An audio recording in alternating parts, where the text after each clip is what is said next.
ಎಲ್ರಿಗೂ ನಮಸ್ಕಾರ. ಎಲ್ಲರೂ ಹೇಗಿದ್ದೀರಾ? ಐ ಹೋಪ್ ಎಲ್ಲರೂ ಚೆನ್ನಾಗಿದ್ದೀರಾ ಅಂತ ಭಾವಿಸ್ತೀನಿ. ಹಾಗೆ ನಾನು ಕೂಡ ಚೆನ್ನಾಗಿದ್ದೀನಿ ಅಂತ ಹೇಳ್ತಾ ಇವತ್ತು ರವೆ ಉಂಡೆ ಮಾಡೋದು ಹೇಗೆ ಅನ್ನೋದನ್ನು ತೋರಿಸ್ಕೊಡ್ತಾ ಇದ್ದೀನಿ ಗೈಸ್. ನಿಮ್ಮೆಲ್ಲರಿಗೂ ಇಷ್ಟ ಆದರೆ ಪ್ಲೀಸ್ ನನ್ನ ಚಾನಲ್ನ ಸಬ್ಸ್ಕ್ರೈಬ್ ಆಗಿ, ಲೈಕ್ ಮಾಡಿ, ಶೇರ್ ಮಾಡಿ, ಕಾಮೆಂಟ್ ಮಾಡಿ ಅಂತ ಕೇಳ್ಕೊತೀನಿ. ಮೊದಲನೇದಾಗಿ ಇಲ್ಲಿ ಪ್ಯಾನ್ಗೆ ಕೊಬ್ಬರಿನ ಹುರ್ಕೋತಾ ಇದ್ದೀನಿ. ತುರಿದಿರೋದು ಒಣ ಕೊಬ್ಬರಿ ತೊಗೊಂಡಿದ್ದೀನಿ ನೋಡಿ. ಒಣ ಕೊಬ್ಬರಿನ ತುರಿದ್ಬಿಟ್ಟು ಈ ರೀತಿ ಫ್ರೈ ಮಾಡ್ತಾಯಿದ್ದೀನಿ, ಅಂದರೆ ಬಿಸಿ ಮಾಡ್ತಾಯಿದ್ದೀನಿ.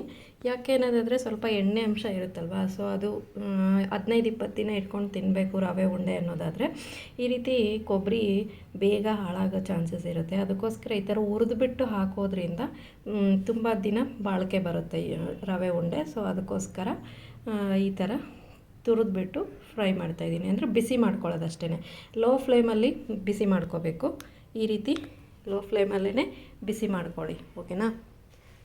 ನೋಡಿ, ಚೆನ್ನಾಗಿ ಉರಿಬೇಕು ಹಿಂಗೆ ಎಲ್ಲ ಕಡೆನೂ ಸೌಟಿಂದ ತಿರುಗಿಸ್ಕೊಂಡು ಈ ರೀತಿ ಹುರ್ಕೊಳ್ಳೋದ್ರಿಂದ ತುಂಬ ದಿನ ಆದ್ರೂ ನೋಡಿ ಕೊಬ್ಬರಿ ಒಂಥರ ಸ್ಮೆಲ್ ಬರ್ತಾ ಇರುತ್ತೆ, ನೀವು ಆಲ್ಮೋಸ್ಟ್ ಗಮನಿಸಿರ್ತೀರ.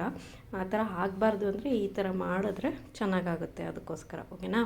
ಈಗ ಇದನ್ನು ಒಂದು ಬೌಲಲ್ಲಿ ತೆಗೆದಿಡ್ತಾ ಇದ್ದೀನಿ. ನೆಕ್ಸ್ಟ್ ಇದೆಲ್ಲ ಸೈಡಲ್ಲಿ ಇಟ್ಬಿಟ್ಟು ನೆಕ್ಸ್ಟ್ ಬಂದುಬಿಟ್ಟು ತುಪ್ಪ ತೊಗೋತೀನಿ. ತುಪ್ಪ ಏನಕ್ಕೆ ಅನ್ನೋದಾದರೆ, ತುಪ್ಪನ ನಾವು ಜಾಸ್ತಿ ಈಗ ದ್ರಾಕ್ಷಿ, ಗೋಡಂಬಿ ಇದೆಲ್ಲ ಹುರ್ಕೊಳ್ಳೋಕೆ ಬೇಕೇ ಬೇಕಲ್ವಾ. ನಾನು ಕೊಬ್ಬರಿ ಏನು ತುಪ್ಪದಲ್ಲಿ ಹುರಿದಿಲ್ಲ, ಜಸ್ಟ್ ಹಾಗೆ ಹುರಿದಿರೋದು, ನೀವೇ ನೋಡಿದ್ರಲ್ವ. ಈಗ ತುಪ್ಪ ಹಾಕ್ಕೋತಾ ಇದ್ದೀನಿ, ಓಕೆನಾ. ಕೆಲವ್ರೇನೋ ಡಾಲ್ಡಾ ಏನೇನೋ ಯೂಸ್ ಮಾಡ್ತಾರಂತೆ, ಬಟ್ ನಾನು ಆ ಥರ ಏನಿಲ್ಲ ಯೂಸ್ ಮಾಡಿಲ್ಲ. ಓನ್ಲಿ ಫಾರ್ ತುಪ್ಪ, ಅಂದರೆ ತುಪ್ಪ ಯೂಸ್ ಮಾಡಿನೇ ಮಾಡ್ತಾ ಇರೋದು. ಈಗ ನಾನು ಕಡಾಯಿಗೆ ತುಪ್ಪ ಹಾಕ್ಕೋತೀನಿ. ತುಪ್ಪನ ನಾನಿಲ್ಲಿ ಸ್ಮಾಲ್ ಸ್ಪೂನ್ ತೊಗೊಂಡಿದ್ದೆ, ಹಾಗಾಗಿ ಸುಮಾರು ಸಲ ಹಾಕಿದ್ದೀನಿ. ನೀವು ಸ್ವಲ್ಪ ದೊಡ್ಡ ಸ್ಪೂನ್ ಆದರೆ ನೋಡಿ, ಚಿಕ್ಕದಿದು ತುಪ್ಪದ ಬಟ್ಲಲ್ಲಿತ್ತು, ಸೊ ಹಾಗಾಗಿ ಅದರಲ್ಲೇ ಹಾಕ್ತಾಯಿದ್ದೀನಿ. ಅದಕ್ಕೆ ಆ ಥರ ಎಷ್ಟು ಸಲ ಹಾಕಿದ್ನೋ ಅನಿಸುತ್ತೆ. ಬಟ್ ಇದು ತುಂಬ ಚಿಕ್ಕದಂದರೆ ತುಂಬ ಚಿಕ್ಕದು ಸ್ಪೂನ್ ಅದು. ನೀವು 4-5 ಸ್ಪೂನ್ ಹಾಕ್ಕೊಂಡ್ರೆ ಸಾಕು ದೊಡ್ಡ ಸ್ಪೂನಲ್ಲಿ. ನಾನಿಲ್ಲಿ ಅರ್ಧ kg 500 ಗ್ರಾಮಿಂದು ರವೆ ಉಂಡೆ ಮಾಡ್ತಾಯಿದ್ದೀನಿ. ಸೊ ಇನ್ನು ತುಪ್ಪ ಇನ್ನೊಂದು ಸ್ವಲ್ಪ ಹಾಕಿದರೆ ಇನ್ನೂ ಚೆನ್ನಾಗಿರ್ತಿತ್ತೇನೋ, ಬಟ್ ನಾನು ಸಾಕು. ಕೆಲವರು ತುಪ್ಪ ಇಷ್ಟಪಡ್ತಾರೆ, ಕೆಲವರು ತುಪ್ಪ ಇಷ್ಟಪಡಲ್ಲ, ಅದಕ್ಕೋಸ್ಕರ ಸ್ವಲ್ಪ ಕಡಿಮೆನೇ ಹಾಕಿದ್ದೀನಿ. ನೀವು ಇಲ್ಲ ನಮ್ಮ ಮನೇಲಿ ತುಪ್ಪ ಇಷ್ಟಪಡ್ತಾರೆ ಅನ್ನೋದಾದರೆ ಸ್ವಲ್ಪ ಜಾಸ್ತಿನೇ ಹಾಕ್ಕೊಳ್ಳಿ, ಓಕೆನಾ. ಈಗ ಈ ತುಪ್ಪನ ಬಿಸಿ ಮಾಡ್ಕೊಳ್ಳೋಣ. ಇದು ಕರಗೋದ್ರಲ್ಲಿ ನಾನು ಏನು ಬಾದಾಮು ಮತ್ತು ಇದು ದ್ರಾಕ್ಷಿ, ಗೋಡಂಬಿನ ಪೀಸಸ್ ಮಾಡ್ತಾಯಿದ್ದೀನಿ, ತೋರಿಸ್ತೀನಿ ನಿಮಗೆ ಇವಾಗ ಇದು ತುಪ್ಪ ಕಾದಿದೆ, ಓಕೆನಾ. ಗೈಸ್, ಹೇಳ್ಬೇಕಂದ್ರೆ ಕೆಲವರು ಹಾಲು ಅದು ಇದು ಹಾಕಿ ಮಾಡ್ತಾರಂತೆ. ನಾನು ಹಾಲೆಲ್ಲ ಯೂಸ್ ಮಾಡಿ ಮಾಡ್ತಾಯಿಲ್ಲ. ಹಾಲು ಯೂಸ್ ಮಾಡಿ ಮಾಡೋದ್ರಿಂದ ತುಂಬ ದಿನ ಬಾಳಿಕೆ ಬರೋದಿಲ್ಲ. ಅದಕ್ಕೋಸ್ಕರ ನೋಡಿ, ಬಾದಾಮ್ ತೊಗೊಂಡಿದ್ದೀನಿ, ಗೋಡಂಬಿ, ದ್ರಾಕ್ಷಿ ತೊಗೊಂಡಿದ್ದೀನಿ. ಈಗ ಇದನ್ನು ಪೀಸಸ್ ಮಾಡ್ಕೊಂಬರ್ತೀನಿ, ಓಕೆನಾ. ಪೀಸಸ್ ಕೂಡ ಮಾಡಿದ್ದೀನಿ ನೋಡಿ, ಕಾಣಿಸ್ತಿದೆ ಅನ್ಸುತ್ತೆ ನಿಮಗೆ. ನೋಡಿ, ಬಾದಾಮ್ ಪೀಸಸ್ ಮಾಡಿದ್ದೀನಿ. ಈಗ ದ್ರಾಕ್ಷಿ ನೋಡಿ, ದ್ರಾಕ್ಷಿ ಏನು ಪೀಸ್ ಮಾಡಿಲ್ಲ, ಗೋಡಂಬಿ ಮಾತ್ರ ಪೀಸ್ ಮಾಡಿದ್ದೀನಿ. ಇದಿಷ್ಟನ್ನು ಈಗ ಫ್ರೈ ಮಾಡ್ಕೋಬೇಕು ತುಪ್ಪದಲ್ಲಿನೇ, ಓಕೆನಾ. ಜಾಸ್ತಿ ತುಪ್ಪ ಕಾದಿದ್ದರೆ ಸೀದೋಗೋ ಚಾನ್ಸಸ್ ಇರುತ್ತೆ. ಅದಕ್ಕೋಸ್ಕರ ನಾನು ಸ್ಟವ್ನ ಆಫ್ ಮಾಡಿದ್ದೆ ಪೀಸ್ ಮಾಡ್ಕೋಬೇಕಾದ್ರೆ. ಇವಾಗ ಫಸ್ಟ್ ನಾವು ಗೋಡಂಬಿ ಮತ್ತು ಬಾದಾಮನ್ನ ಹುರ್ಕೊಳ್ಳೋಣ, ಯಾಕಂದರೆ ಇದು ಸ್ವಲ್ಪ ಫ್ರೈ ಆಗೋಕ್ಕೆ ಟೈಮ್ ಹಿಡಿಯುತ್ತಲ್ವ, ಅದಕ್ಕೋಸ್ಕರ. ನೋಡಿ, ಇದು ಸ್ವಲ್ಪ ಲೋ ಫ್ಲೇಮಲ್ಲಿ ಇಟ್ಕೊಂಡೆ ನೀವು ಬಾದಾಮ್ ಆಗಲಿ ಮತ್ತು ಗೋಡಂಬಿ ಆಗಲಿ ಹುರ್ಕೋಬೇಕು. ಹೈ ಫ್ಲೇಮ್ ಇಟ್ಟರೆ ಅಂದರೆ ಬೇಗ ಸೀದೋಗೋ ಚಾನ್ಸಸ್ ಇರುತ್ತೆ. ತುಪ್ಪ ಆಲ್ರೆಡಿ ಬಿಸಿ ಆಗಿರುತ್ತಲ್ವ, ಸೊ ಅದಕ್ಕೋಸ್ಕರ ಸೀದೋಗೋ ಚಾನ್ಸಸ್ ಇರುತ್ತೆ. ಆದಷ್ಟು ಸ್ವೀಟ್ಸ್ ಏನೇ ಮಾಡಬೇಕಾದ್ರೂ ಲೋ ಫ್ಲೇಮಲ್ಲಿ ಇಟ್ಟೇ ಮಾಡಿ, ಓಕೆನಾ. ಈ ಥರ ಸ್ವಲ್ಪ ಲೇಟ್ ಆಗುತ್ತೆ, ಬಟ್ ಏನೂ ಮಾಡೋಕ್ಕಾಗಲ್ಲ, ಇಲ್ಲಾಂದರೆ ಕೆಟ್ಟೋಗ್ಬಿಡುತ್ತೆ. ಅದಕ್ಕೋಸ್ಕರ ನೋಡಿ, ಈ ರೀತಿ ಫ್ರೈ ಮಾಡ್ತಾಯಿದ್ದೀನಿ. ಈಗ ಇದು ಯೆಲ್ಲೋ ಕಲರ್ ಬರ್ತಾ ಇದೆ, ಕಾಣಿಸ್ತಿದೆ ಅಲ್ವಾ ನಿಮಗೇ. ಲೋ ಫ್ಲೇಮಲ್ಲೇ ಫ್ರೈ ಮಾಡ್ತಾ ಇರೋದು ನಾನು. ಈಗ ಇದಕ್ಕೆ ಇವಾಗ ದ್ರಾಕ್ಷಿ ಹಾಕ್ತಾಯಿದ್ದೀನಿ ನೋಡಿ. ಕೆಲವರೆಲ್ಲ ಜಾಸ್ತಿ ಹಾಕ್ತಾರೆ ಡ್ರೈ ಫ್ರೂಟ್ಸು, ನಾನೇನು ಜಾಸ್ತಿ ಹಾಕಿಲ್ಲ. ಸೊ ಅಲ್ಲಲ್ಲಿ ಸಿಕ್ಕರೆ ಸಾಕು ಅಂಥೇಳಿ ಇಷ್ಟೇ ಹಾಕಿರೋದು. ನೀವು ಬೇಕಾದರೆ ಡ್ರೈ ಫ್ರೂಟ್ಸ್ನ ಜಾಸ್ತಿ ಹಾಕ್ಕೊಳ್ಳೋರಿದ್ರೆ ಹಾಕ್ಕೊಬೋದು, ಓಕೆನಾ. ಅದು ನಿಮ್ಮ ಇಷ್ಟ. ನನಗಿಲ್ಲಿ ಸಾಕು, ನಮ್ಮ ಮನೇಲಿ ಜಾಸ್ತಿ ಡ್ರೈ ಫ್ರೂಟ್ಸೇ ಇದೆ ಅಂತಾರೆ ಅಂಥೇಳಿ ನಾನು ಜಾಸ್ತಿ ಹಾಕಿಲ್ಲ. ಏನಿದು ನೊರೆ ಬರ್ತಾಯಿದೆ ಅಂದ್ಕೊಬೇಡಿ, ಅದು ಸ್ವಲ್ಪ ಮೇಲ್ಗಡೆ ಆ ಥರ ಬಂದಿದೆ. ಫ್ರೈ ಮಾಡ್ತಾಯಿದ್ದೀನಲ್ಲ ಅದಕ್ಕೆ. ಇವಾಗೆಲ್ಲ ಅದು ನೊರೆ ಹೋಗಿದೆ ನೋಡಿ. ಈಗ ದ್ರಾಕ್ಷಿ ಕೂಡ ಬಬಲ್ಸ್ ಥರ ಆಗಿದೆ. ಈಗ ಇದನ್ನು ತೆಗೆದು ಒಂದು ಬೌಲಲ್ಲಿ ಇಟ್ಕೊಳ್ಳೋಣ. ಕೊಬ್ಬರಿ ಹಿಂಗೆ ಹುರಿದು ಸೈಡಲ್ಲಿ ಒಂದು ಬೌಲಲ್ಲಿ ಇಟ್ಟಿದ್ದೀನಲ್ವ, ಅದೇ ಥರ ಇದನ್ನು ಕೂಡ ಒಂದು ಬೌಲಲ್ಲಿ ಇದನ್ನು ತೆಗೆದು ಇಟ್ಕೊಳ್ಳೋಣ. ಯಾಕೆಂದರೆ ಇದೇ ತುಪ್ಪದಲ್ಲೇ ನಾನೀಗ ಚಿರೋಟಿ ರವೆನ ಹುರಿತಾ ಇದ್ದೀನಿ. ಅದಕ್ಕೋಸ್ಕರ ಚಿರೋಟಿ ರವೆ ಹೇಳ್ಬೇಕಂದ್ರೆ ಹುರಿಯೋದಕ್ಕೆ ತುಪ್ಪದಲ್ಲೇ ಬೆಸ್ಟ್. ಯಾಕೆಂದರೆ ಇದೇನು ಫ್ರೈ ಮಾಡಿರ್ತೀವಲ್ಲ, ಇದು ಸುಮ್ಮನೆ ಹಾಗೆ ಇಡೋದಕ್ಕಿಂತ ಇದರಲ್ಲೇ ಹುರಿದ್ಬಿಟ್ರೆ ಬೇಗ ಬೇಗ ಆಗೋಗ್ಬಿಡುತ್ತೆ. ಸೊ ಆಮೇಲೆ ತುಂಬ ಚೆನ್ನಾಗಿ ಬರುತ್ತೆ. ಹೇಳ್ಬೇಕಂದ್ರೆ ಗಿಲ್ಡಾಗಿಂತ ನನಗೇನೋ ಇದೆ ಬೆಟರು. ಕೆಲವರೆಲ್ಲ ಡಾಲ್ಡಾ ಹಾಕೇನೋ ಮಾಡ್ತಾರಂತೆ, ಬೆಣ್ಣೆ ಹಾಕಿ ಮಾಡ್ತಾರಂತೆ, ಅದೆಷ್ಟು ಮಟ್ಟಿಗೆ ನನಗೆ ಗೊತ್ತಿಲ್ಲ. ಸೊ ನಾನು ತುಪ್ಪ ಹಾಕ್ಬಿಟ್ಟೇ ಮಾಡೋದು. ಓಕೆನಾ. ಈಗ ಅದು ತೆಗೆದಿಟ್ಟಿದ್ದೀನಿ ನೋಡಿ. ನಾನು ಈ ಒಂದು 500 ಗ್ರಾಮ್ ಇದೆ ಇದು ಚಿರೋಟಿ ರವೆ. ಸೊ ಇದನ್ನೇ ತೊಗೊಂಡಿದ್ದೀನಿ. ಓಕೆನಾ. 500 ಗ್ರಾಮ್ ಇಲ್ಲಿ ಕಾಣಿಸ್ತಿದೆ ನಿಮಗೆ. 500 ಗ್ರಾಮ್ ಅರ್ಧ ಕೆ ಜಿದು. ಈಗ ಇದನ್ನು ಶೋಧಿಸ್ಕೋಬೇಕಂದ್ರೆ ಸ್ಟ್ರೈನರಿಂದ ಸ್ಟ್ರೈನ್ ಮಾಡ್ತಾಯಿದ್ದೀನಿ, ಅಂದರೆ ಸಾಣಿಸ್ತಿದ್ದೀನಿ. ಯಾಕೆಂದರೆ ಒಂದೊಂದು ಪ್ಯಾಕೆಟು ಈಗ ಸ್ಟೋರ್ಗಳಲ್ಲಿ ಕೂಡ ಅವ್ರು ತಂದು ತುಂಬ ದಿನ ಇಟ್ಟಿರ್ತಾರೆ. ಸೊ ಅದಕ್ಕೋಸ್ಕರ ಆದಷ್ಟು ಹುಳ ಆಗೋ ಚಾನ್ಸಸ್ ಇರುತ್ತೆ. ನೀವು ಆದಷ್ಟು ಏನೇ ಮಾಡಿದರೂ ಸ್ವಲ್ಪ ಜರಡಿ ಮಾಡಿಬಿಟ್ಟು ಮಾಡಿ. ಓಕೆನಾ. ಈಗ ಇದಕ್ಕೆ ಯಾಕೆಂದರೆ ತುಪ್ಪ ಹೆವಿ ಕಾದರೆ ಅಷ್ಟು ಚೆನ್ನಾಗಿರಲ್ಲ ಅಂಥೇಳಿ ಸ್ಟವ್ನ ಆಫ್ ಮಾಡಿದ್ದೆ. ಈಗ ನೋಡಿ, ಶೋಧಿಸ್ಕೊಂಡಿರೋವಂಥ ಚಿರೋಟಿ ರವೆನ ಈ ತುಪ್ಪದಲ್ಲೇ ಹುರಿತಾ ಇದ್ದೀನಿ. ಓಕೆನಾ. ತುಪ್ಪದಲ್ಲೇ ಹುರಿದು ಒಂಥರ ಘಮ ಘಮ ಅಂತಿರುತ್ತೆ ಗೈಸ್. ಅದು ಎಷ್ಟು ನಾವೇ ತಿಂತೀವೇನೋ ಅನ್ನೋ ಥರ ಫೀಲ್ ಬರುತ್ತೆ ಈ ತುಪ್ಪದಲ್ಲಿ ರವೆ ಹುರಿಬೇಕಾದ್ರೆ. ಹೇಳ್ಬೇಕಂದ್ರೆ ಅಷ್ಟು ಚೆನ್ನಾಗಿತ್ತು ಸ್ಮೆಲ್ಲು. ಮನೆಯೆಲ್ಲ ಘಮ ಘಮ ಅಂತಿರುತ್ತೆ ಹೇಳಬೇಕಂದ್ರೆ. ನೋಡಿ, ಈ ರೀತಿ ಎಲ್ಲ ಕಡೆನೂ ಹುರ್ಕೋಬೇಕದು. ಚಿರೋಟಿ ರವೆ ಒಂದು ಕಡೆ ಹುರಿದೆ ಒಂದು ಕಡೆ ಬಿಟ್ಟೆ ಅನ್ನೋ ಥರ ಮಾಡಬಾರ್ದು. ಎಲ್ಲ ಕಡೆನೂ ಸ್ವಲ್ಪ ಇದನ್ನು ಕೂಡ ಲೋ ಫ್ಲೇಮ್ ಇಟ್ಕೊಂಡೇ ನೀವು ರವೆ ಹುರಿಬೇಕು. ಹೈ ಫ್ಲೇಮ್ ಇಟ್ರಿ ಅಂದರೆ ನಿಮ್ಮ ರವೆ ಎಲ್ಲ ಸೀದೋಗ್ಬಿಡುತ್ತೆ. ಅದಕ್ಕೋಸ್ಕರ ಆದಷ್ಟು ರವೆನ ಲೋ ಫ್ಲೇಮಲ್ಲಿ ಇಟ್ಕೊಂಡೆ ಸ್ವಲ್ಪ ಪೇಷನ್ಸಿಂದ ಮಾಡಬೇಕು ಗೈಸ್, ಯಾವುದೇ ಆಗಲಿ ಸ್ವೀಟ್ಸು. ಅದೇ ಥರ ಇಲ್ಲಿ ಹುರ್ಕೋತಾ ಇದ್ದೀನಿ. ಇದು ಯೆಲ್ಲೋಯಿಶ್ ಕಲರ್ ಬರುತ್ತೆ. ಓಕೆನಾ ಗೈಸ್. ಇದು ಇವಾಗ ಆಲ್ಮೋಸ್ಟ್ ಯೆಲ್ಲೋಯಿಶ್ ಕಲರ್ ಬರ್ತಾ ಇದೆ. ನಿಮಗಿಲ್ಲಿ ಲೈಟ್ ಇರೋದಕ್ಕೆ ರಿಫ್ಲೆಕ್ಟ್ ಆಗ್ತಿದೆ ಅಷ್ಟೇ. ಯೆಲ್ಲೋ ಕಲರ್ ಗೊತ್ತಾಗುತ್ತೆ ನಿಮಗೆ. ಆಲ್ಮೋಸ್ಟ್ ತುಪ್ಪದಲ್ಲಿ ಹುರಿತಿರ್ತೀರಲ್ಲ, ಫುಲ್ ಯೆಲ್ಲೋ ಕಲರ್ ಅಲ್ಲ, ಗೋಲ್ಡನ್ ಕಲರ್ ಬರುತ್ತೆ. ಓಕೆನಾ. ಯೆಲ್ಲೋ ಕಲರ್ ಅಂದರೂ ಮತ್ತು ಯೆಲ್ಲೋ ಕಲರ್ ಬರಲೇ ಇಲ್ಲ ಅಂತ ಅಂದ್ಕೋಬೇಡಿ. ಈ ಕಡೆ ಯೆಲ್ಲೋ ಕಲರು ಅಲ್ಲ, ಈ ಕಡೆ ಗೋಲ್ಡನ್ ಕಲರು ಅಲ್ಲ, ಆ ಥರ ಇರುತ್ತೆ. ನೀವು ಅದರಲ್ಲೇ ಅರ್ಥ ಮಾಡ್ಕೋಬೇಕು ಇದು ಆಗಿದೆ ಅಂತೇಳಿ. ಓಕೆನಾ. ಬಟ್ ಯಾವುದೇ ಕಾರಣಕ್ಕೂ ಹೈ ಫ್ಲೇಮ್ ಇಟ್ಕೊಂಡು ಹುರಿಬೇಡಿ. ಓಕೆನಾ. ನಿಮ್ಮ ಚಿರೋಟಿ ರವೆ ಬೇಗ ಹೋಗ್ಬಿಡುತ್ತೆ ಆಮೇಲೆ. ಅದಕ್ಕೋಸ್ಕರ ಲೋ ಫ್ಲೇಮಲ್ಲಿ ಇಟ್ಕೊಂಡೇ ಮಾಡ್ಕೊಳ್ಳಿ. ನೋಡಿ, ಆಲ್ಮೋಸ್ಟ್ ಸ್ವಲ್ಪ ಎಲ್ಲ ಕಡೆನೂ ಸೌಟ್ ತಿರುಗಿಸ್ತಾ ಇರಬೇಕು. ಓಕೆನಾ. ನೋಡಿ, ಸ್ವಲ್ಪ 5 ಮಿನಿಟ್ಸ್ ನೀಟಾಗಿ ಅದನ್ನ ತಿರುಗಿಸ್ಕೊಂಡು ಹುರಿದ್ರೆ ತುಂಬ ಚೆನ್ನಾಗಿರುತ್ತೆ. ಇನ್ನೇನಿಲ್ಲ ಗಾಯ್ಸ್, ಒಂದು 15 ಡೇಸ್ ಇಟ್ಟರೂ ಹಾಳಾಗಲ್ಲ ಅನ್ನೋ ಪರ್ಪಸ್ ಅಷ್ಟೇ. ಯಾಕಂದರೆ ನಾವು ಇದಕ್ಕೆ ಕೆಲವರು ಹಾಲು ಹಾಕೆಲ್ಲ ಮಾಡ್ತಾರಲ್ಲ, ಅದು ಅಷ್ಟು ತುಂಬ ದಿನ ಬಾಳಿಕೆ ಬರಲ್ಲ. ಅದು ಏನಿದ್ರು 1-2-3 ಡೇಸ್ ಅಷ್ಟೇ. ಈ ಥರ ಮಾಡ್ಕೊಳ್ಳೋದೇ ಬೆಸ್ಟು. 15 ಡೇಸು, ತಿಂಗಳ ಅಥವಾ 1 ಮಂತ್ವರೆಗೂ ಇಟ್ಕೊಂಡು ತಿಂದ್ರೂ ಏನೂ ಆಗೋಲ್ಲ. ಯಾಕೆಂದರೆ ಕೊಬ್ಬರಿನೂ ಹುರಿದಿರ್ತೀವಿ. ಕೆಲವರು ಕೊಬ್ಬರಿನೆಲ್ಲ ಹುರಿದೇನೆ ಹಾಗೆ ಹಾಕ್ಬಿಡ್ತಾರೆ. ಕೊಬ್ಬರಿ ಎಲ್ಲ ಒಂಥರ ಬೂಸ್ಟ್ ಸ್ಮೆಲ್ ಬಂದಿರುತ್ತೆ. ನೋಡಿ ಬೇಕಿದ್ರೆ ನೀವು ಯಾರಾದರೂ ಗೊತ್ತಿರುತ್ತೆ ಆಲ್ಮೋಸ್ಟ್. ಓಕೆನಾ. ಈ ಥರ ಹುರಿದ್ಬಿಟ್ಟು ಹಾಕೋದ್ರಿಂದ ಬೇಗ ಕೆಡೋದು ಇಲ್ಲ. ತಿಂಗಳಾನ್ಗಟ್ಲೆ ಇಟ್ಕೊಂಡು ತಿಂದರೂ ಏನೂ ಆಗೋಲ್ಲ. ಆಲ್ಮೋಸ್ಟ್ ಈಗ ಬೇಕ್ರಿಗಳಲ್ಲಾಗಿರ್ಬೋದು, ಈಗ ಮಾರೋದಕ್ಕೆ ಅಂತ ಇಡ್ತಾರಲ್ಲ, ಅವರೆಲ್ಲ ಆಲ್ಮೋಸ್ಟ್ ಇದೇ ಥರನೇ ಮಾಡ್ತಾರೆ. ಹಾಗಾಗಿ ಅವ್ರದ್ದು ಜಾಸ್ತಿ ಬೇಗ ಕೆಡೋದಿಲ್ಲ. ನೋಡಿ, ಆಲ್ಮೋಸ್ಟ್ 1 ತಿಂಗಳಾನ್ಗಟ್ಲೆ ಇಟ್ಟರು ಅವ್ರದ್ದು ರವೆ ಉಂಡೆ ಆಗಲಿ ಯಾವುದೇ ಸ್ವೀಟ್ಸ್ ಆಗಲಿ ಅಷ್ಟೇ, ಅವರು ತುಂಬ ದಿನ ಇಡೋದಕ್ಕೆ ಅನ್ನೋದಕ್ಕೋಸ್ಕರ ಈ ಥರ ಮಾಡಿರ್ತಾರೆ. ನಮಗೆ ಬಿಡು ಅಂದ್ಕೊಂಡು ತಿಂತಿರ್ತೀವಿ, ನಮಗೆ ಗೊತ್ತಾಗಲ್ಲ. ಸೊ ಈ ರೀತಿ ಎಲ್ಲ ಕಡೆ ಹುರಿದಿದ್ದೀನಿ. ಸ್ವಲ್ಪ ಪೇಷನ್ಸ್ ಬೇಕು ಮಾಡೋದಕ್ಕೆ ಇದಕ್ಕೆ. ಓಕೆನಾ. ಸ್ವಲ್ಪ ನೀವು ಪಾತ್ರೆನ ದೊಡ್ಡದು ತೊಗೊಳ್ಳಿ. ನಾನಿಲ್ಲಿ ತವನ ಸ್ವಲ್ಪ ದೊಡ್ಡದೇ ತೊಗೋಬೇಕಿತ್ತು ಇನ್ನೊಂದು ಸ್ವಲ್ಪ. ಬಟ್ ನಾನಿದು ಚಿಕ್ಕದಾಯಿತು ಅನಿಸುತ್ತೆ, ಚೆಲ್ಬಿಡುತ್ತೇನೋ ಅನ್ನೋದು ಒಂದು ಕಡೆ. ಈಗ ರವೆ ಹುರಿದಿರೋದಿದೆ, ಕೊಬ್ಬರಿ ಹುರಿದಿರೋದಿದೆ, ಹಾಗೆ ಬಾದಾಮಿ, ಗೋಡಂಬಿ, ದ್ರಾಕ್ಷಿ ಎಲ್ಲ ಫ್ರೈ ಮಾಡಿರೋದು ಕೂಡ ಇದೆ. ಈಗ ನಾವು ಒಂದು ಪಾತ್ರೆಯಲ್ಲಿ ಸಕ್ಕರೆನ ಕರಗಿಸ್ಕೋಬೇಕು.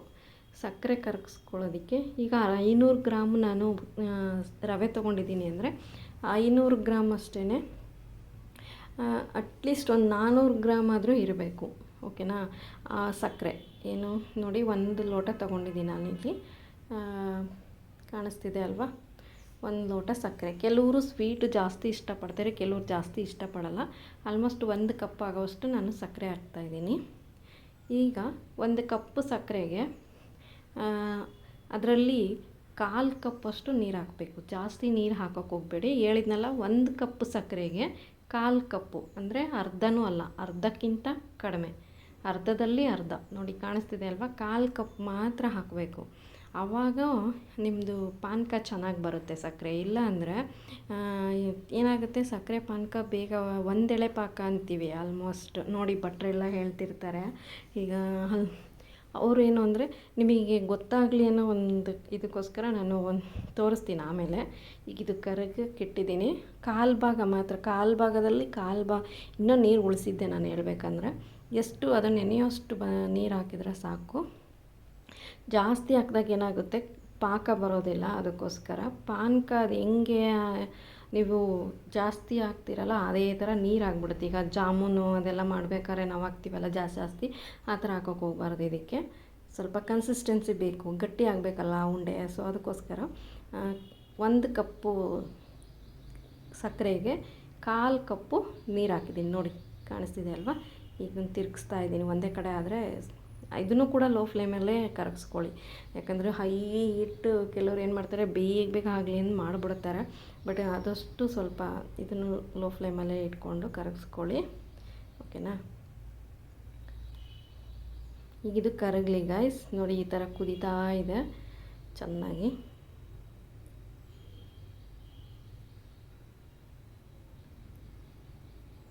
ಕರಗಿದೆ ಆಲ್ಮೋಸ್ಟ್ ಅಲ್ವಾ. ಇದು ಮಾಡಬೇಕಾದ್ರೆ ಗೈಸ್ ಯಾವುದೇ ಸ್ವೀಟ್ ಆಗಲಿ ಏನೇ ಆಗಲಿ ಮನೆಯೆಲ್ಲ ಘಮ ಅಂತಿರುತ್ತಲ್ವ, ಥರ ಹೊರಗೆಲ್ಲ ಸ್ಮೆಲ್ ಬರ್ತಾ ಇರುತ್ತೆ, ಅಕ್ಕಪಕ್ಕದವ್ರಿಗೂ ಕೂಡ ಥರ ಇರುತ್ತೆ. ಸೊ ಈಗ ನೋಡಿ ಯಾರ್ದೋ ಮನೇಲಿ ಸ್ವೀಟ್ ಮಾಡ್ತಿದ್ದಾರೆ ಅನ್ನೋ ಥರ ಫೀಲ್ ಬರ್ತಾ ಇರುತ್ತೆ. ಯಾವಾದರೂ ಅಷ್ಟೇ ಅಲ್ವಾ ಗೈಸ್, ಯಾವ್ದಾದ್ರು ಮನೇಲಿ ಸ್ವೀಟ್ ಮಾಡ್ತಿದ್ದಾರೆ ಅಂದರೆ ಸ್ವೀಟ್ ವಾಸನೆ ಬರ್ತಿದೆ ಅಂತ. ಈಗ ಒಂದು ಪ್ಲೇಟಲ್ಲಿ ನೀರು ಹಾಕಿದ್ದೀನಿ. ಯಾಕೆ ಅಂದರೆ ಇದು ನಿಮಗೆ ಪಾನಕ ಆಗಿದೆನೋ ಇಲ್ವೋ, ಸಕ್ಕರೆ ಪಾಕ ಆಗಿದೆನೋ ಇಲ್ವಾ ಅಂತ ಚೆಕ್ ಮಾಡಬೇಕು ಅಂದರೆ ಈ ಥರ ಮಾಡ್ಕೊಳ್ಳಿ. ಕೆಲವ್ರಿಗೆ ಗೊತ್ತಿರಲ್ಲ ಅಲ್ವಾ, ಅಂಥವ್ರಿಗೋಸ್ಕರ ಈ ಥರ ಹೇಳ್ತಾ ಇದ್ದೀನಿ. ನೋಡಿ ಇದು ಎಲ್ಲ ಕಡೆ ಚದುರ್ತು ಅಂದರೆ ಆ ಕಡೆ ಈ ಕಡೆ ಹೋಯಿತು ಅಂದರೆ ಪಾಕ ಆಗಿಲ್ಲ ಅಂತ. ಈ ಥರ ದುಂಡಗಾಯಿತು ಅಂದರೆ ಪಾಕ ಆಗಕ್ಕೆ ರೆಡಿಯಾಗಿದೆ ಇದು ಅಂತ ಗೊತ್ತಾಗ್ಬಿಡುತ್ತೆ. ನೋಡಿ ಇದೆಲ್ಲೂ ಚದುರುತ್ತಾ ಇಲ್ಲ, ಆಲ್ಮೋಸ್ಟ್ ಹಾಗೆ ಬರ್ತಾ ಇದೆ.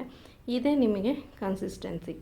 ಬೆಲ್ಲದ್ದಾದರೂ ಅಷ್ಟೇ, ಸಕ್ಕರೆದಾದರೂ ಅಷ್ಟೇ ಇದೇ ಥರ. ಜಾಸ್ತಿ ನಾನಿದೇ ನೀರು ಜಾಸ್ತಿ ತೊಗೊಂಡಿದ್ದೀನಿ, ನೀವು ಆದಷ್ಟು ಇನ್ನೂ ಸ್ವಲ್ಪ ಕಡಿಮೆ ತೊಗೊಂಡು ನೋಡ್ಕೊಳ್ಳಿ, ಗೊತ್ತಾಗುತ್ತೆ. ಓಕೆನಾ. ಈಗ ಇದು ಪಾಕ ರೆಡಿಯಾಗಿದೆ. ನಾನೇನು ಮಾಡ್ತೀನಿ ಅಂದರೆ ಇವಾಗ ಅದನ್ನ ಮಿಕ್ಸ್ ಮಾಡ್ಕೋಬೇಕು ಎಲ್ಲದನ್ನು. ಪಾಕ ಎಲ್ಲ ಸಕ್ಕರೆ ಪಾಕ ರೆಡಿ ಆಯಿತು. ಇವಾಗ ಏನಿದ್ರು ಮಿಕ್ಸ್ ಮಾಡ್ಕೋಬೇಕಲ್ವಾ. ಈಗ ಒಂದು ಒಳ್ಳೆ ಮಿಕ್ಸ್ ಕೊಡೋಣ. ಏನು ಚಿರೋಟಿ ರವೆ, ಕೊಬ್ಬರಿ, ದ್ರಾಕ್ಷಿ, ಗೋಡಂಬಿ ಮತ್ತು ಯಾಲಕ್ಕಿದು ಸಹ ನಾನು ಪುಡಿ ಮಾಡಿ ಇಟ್ಟಿದ್ದೀನಿ, ಅದನ್ನು ಕೂಡ ಹಾಕ್ತೀನಿ ಲಾಸ್ಟಲ್ಲಿ ತೋರಿಸ್ತೀನಿ. ಓಕೆನಾ.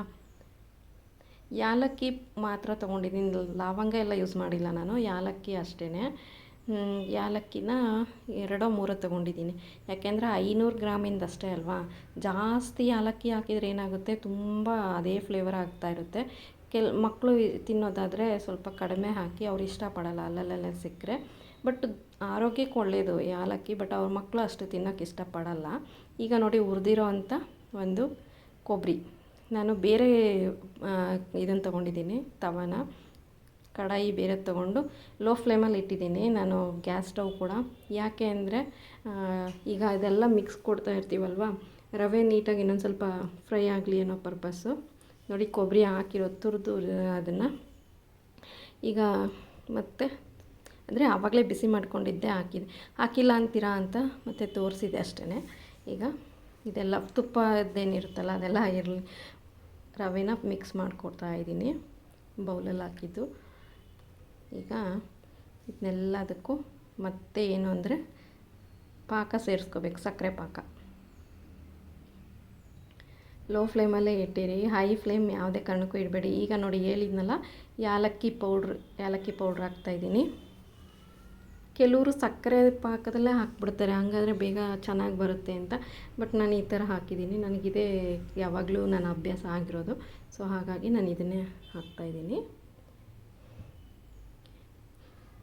3 ಏಲಕ್ಕಿ ತಗೊಂಡಿದ್ದೆ, 500 ಗ್ರಾಮಿಂದ ನಾನು ಮಾಡ್ತಾಯಿರೋದು, ಅರ್ಧ kg, ಓಕೆನಾ, 500 ಗ್ರಾಮ್.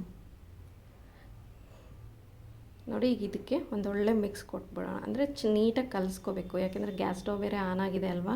ಆದಷ್ಟು ನೀವು ಸೌಟಿಂದ ತಿರುಗಿಸ್ಕೋತಾ ಇರಿ, ಇಲ್ಲಾಂದರೆ ಒತ್ತೋ ಚಾನ್ಸಸ್, ಅಂದರೆ ಸೀದೋಗೋ ಚಾನ್ಸಸ್ ಇರುತ್ತೆ. ಅದಕ್ಕೋಸ್ಕರ ಈಗ ಈ ಪಾನಕನ ಇದಕ್ಕೆ ಮಿಕ್ಸ್ ಮಾಡ್ಕೋಬೇಕು. ಅಂದರೆ ಕಲಿಸ್ತಾ ಎಲ್ಲ ಕಡೆನೂ ಅದು ಸಕ್ಕರೆ ಪಾಕ ಆಗಬೇಕಲ್ವ. ಈ ಥರ ಕಲಿಸ್ತಾ ಪಾನಕನ ಹಾಕ್ಕೊಂಡು ಬನ್ನಿ, ಓಕೆನಾ.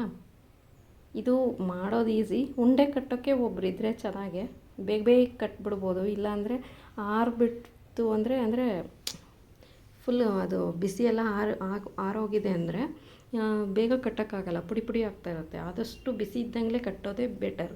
ಸ್ವಲ್ಪ ಸುಡ್ತಾ ಇರುತ್ತೆ, ಆದಷ್ಟು ಕೈಗೆ ತುಪ್ಪ ಹಚ್ಕೊಂಡು ಬೇಗ ಕಟ್ಬಿಡಿ, ಓಕೆನಾ. ಸ್ವಲ್ಪ ಸುಡುತ್ತೆ, ಏನೂ ಮಾಡೋಕ್ಕಾಗಲ್ಲ, ಆದಷ್ಟು ಯಾಕೆಂದರೆ ಬಿಸಿ ಇರುತ್ತಲ್ವಾ, ಅದಕ್ಕೋಸ್ಕರ. ನೋಡಿ ಈಗ ಒಂದು ಒಳ್ಳೆ ಮಿಕ್ಸ್ ಕೊಡ್ತಾಯಿದ್ದೀನಿ. ಸಕ್ಕರೆ ಪಾಕ, ಕೊಬ್ಬರಿ, ದ್ರಾಕ್ಷಿ, ಗೋಡಂಬಿ, ಬಾದಾಮು ಮತ್ತು ಚಿರೋಟಿ ರವೆ ಇದೆಲ್ಲ ಬೆರೆತ್ಕೋಬೇಕು ಅದರೊಳಗೆ.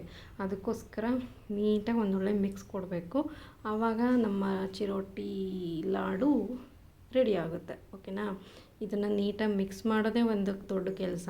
ನೀವು ಹಾಗೆ ಆಫ್ ಮಾಡಿ ಗ್ಯಾಸ್ ಸ್ಟವ್ನ ಮಾಡೋಕ್ಕೆ ಹೋಗಬೇಡಿ, ಯಾಕೆಂದರೆ ಇದು ಸ್ವಲ್ಪ ಬೇಯಬೇಕಲ್ವಾ, ಅದಕ್ಕೋಸ್ಕರ.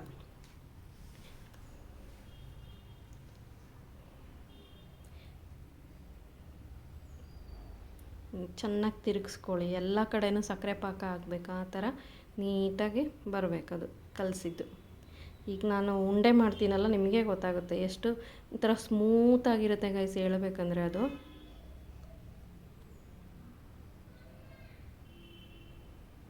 ಕೆಲವರು ಹಾಲು ಹಾಕಿ ಮಾಡ್ತಾರಂತೆ, ಅದೇನಿದ್ರು 2-3 ಡೇಸ್ ಅಷ್ಟೇ ಬರುತ್ತೆ ಗೈಸ್. ಈ ಥರ 15 ಡೇಸು 1 ಮಂತ್ ಇಟ್ಕೋಬೇಕು ಅಂದರೆ ಇದೇ ಪರ್ಫೆಕ್ಟ್ ಕನ್ಸಿಸ್ಟೆನ್ಸಿ ಅಂತ ಹೇಳ್ಬೋದು.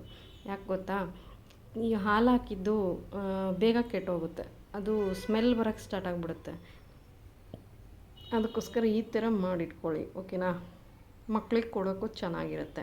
ಈ 2-3 ಡೇಸ್ ಅಂದರೆ 1-2-3 ದಿನ ತಿಂದುಬಿಡ್ತಾರೆ, ಆಮೇಲೆ ಮತ್ತೆ ಕೇಳಿದಾಗ ಇಲ್ಲ ಅಂದರೆ ಅವ್ರಿಗೂ ಬೇಜಾರಾಗುತ್ತೆ. ನೋಡಿ ಇವಾಗ ರೆಡಿಯಾಗಿದೆ. ಈಗ ನಾವು ಇದನ್ನು ಉಂಡೆ ಕಟ್ಕೊತ ಬರೋಣ. ನಾನು ಒಬ್ಬಳೇ ಕಟ್ಟಿದ್ದು, ಸೊ ಬೇಗ ಕಟ್ಟೋಕ್ಕೂ ಆಗಲಿಲ್ಲ. ಒಬ್ಬರು ಇದ್ದರೆ ಬೇಗ ಕಟ್ಬಿಡ್ಬೋದು. ಉಂಡೆ ಕಟ್ಟೋದು ಅಂದರೆ ಜೊತೆಗೆ ಒಬ್ಬರು ಇದ್ರೇ ಚೆನ್ನಾಗೆ, ಬಟ್ ಏನೂ ಮಾಡೋಂಗಿಲ್ಲ, ನಾನು ಒಬ್ಬಳೇ ಇದ್ದೆ. ಸೊ ಕಟ್ತಾ ಇದ್ದೀನಿ ನೋಡಿ, ಎಷ್ಟು ಚೆನ್ನಾಗಿ ಒಂಥರ ಬೆಣ್ಣೆ ಥರ ಕಾಣಿಸ್ತಾ ಇತ್ತು ಅದು. ಸ್ವಲ್ಪ ಕೈಗೆ ತುಪ್ಪ ಹಚ್ಕೊಳ್ಳಿ, ಹಂಗಾದರೆ ಉದ್ರಲ್ಲ ಅದೆಲ್ಲ ರವೆ ಎಲ್ಲ, ಚಿರೋಟಿ ರವೆ, ಓಕೆನಾ. ಈ ಥರ ಕಾಣಿಸ್ತಿದೆ ನೋಡಿ, ಹಿಂಗೆ ಬೆಣ್ಣೆ ಥರ ಕಾಣಿಸ್ತಾ ಇತ್ತು. ಈಗ ನಮ್ಮ ರವೆ ಉಂಡೆ ರೆಡಿಯಾಗಿದೆ. ಹೇಗಿದೆ ಅದಿಷ್ಟನ್ನು ಕಲಸಿದ್ದು. ಇನ್ನೂ ಒಂದು ಪ್ಲೇಟಲ್ಲಿ ಇತ್ತು, ನಾನು ಇದೊಂದು ಪ್ಲೇಟ್ ತೋರಿಸ್ತಾ ಇದ್ದೀನಿ. ಇಷ್ಟೇನಾ 500 ಗ್ರಾಮಿಗೆ ಅಂತ ಅಂದ್ಕೋಬೇಡಿ, ಇನ್ನೊಂದು ಪ್ಲೇಟಲ್ಲಿ ಕೂಡ ಇದೆ, ಓಕೆನಾ. ಖಾಲಿ ಮಾಡಿದ್ದೀನಿ ನೋಡಿ. ಒಂದು ಚೂರು ಒತ್ತಿರಲ್ಲ ಗೈಸ್, ಆ ಕನ್ಸಿಸ್ಟೆನ್ಸಿಗೆ ಮಾಡ್ಕೋಬೋದು. ನೋಡಿ ಹೇಗಿದೆ ನಮ್ಮ ಉಂಡೆ ಅಂತ ಕಮೆಂಟಲ್ಲಿ ತಿಳಿಸಿ, ಓಕೆನಾ. ನಿಮ್ಮೆಲ್ಲರಿಗೂ ಇಷ್ಟ ಆದರೆ ಪ್ಲೀಸ್ ಸಬ್ಸ್ಕ್ರೈಬ್ ಆಗಿ, ಲೈಕ್ ಮಾಡಿ, ಶೇರ್ ಮಾಡಿ, ಕಾಮೆಂಟ್ ಮಾಡಿ. Thanks for watching, love you all, take care, bye. ಹೀಗೆ ನೋಡ್ತಾಯಿರಿ, ಸಪೋರ್ಟ್ ಮಾಡ್ತಾಯಿರಿ ಪ್ಲೀಸ್. ಎಲ್ಲರೂ ಪೂರ್ತಿ ವೀಡಿಯೋಸ್ ನೋಡಿ ಹಾಗೆ ಸಪೋರ್ಟ್ ಮಾಡಿ, ಸಬ್ಸ್ಕ್ರೈಬ್ ಆಗಿ, ಲೈಕ್ ಮಾಡಿ, ಶೇರ್ ಮಾಡಿ, ಕಾಮೆಂಟ್ ಮಾಡಿ. Thanks for watching, love you all, take care.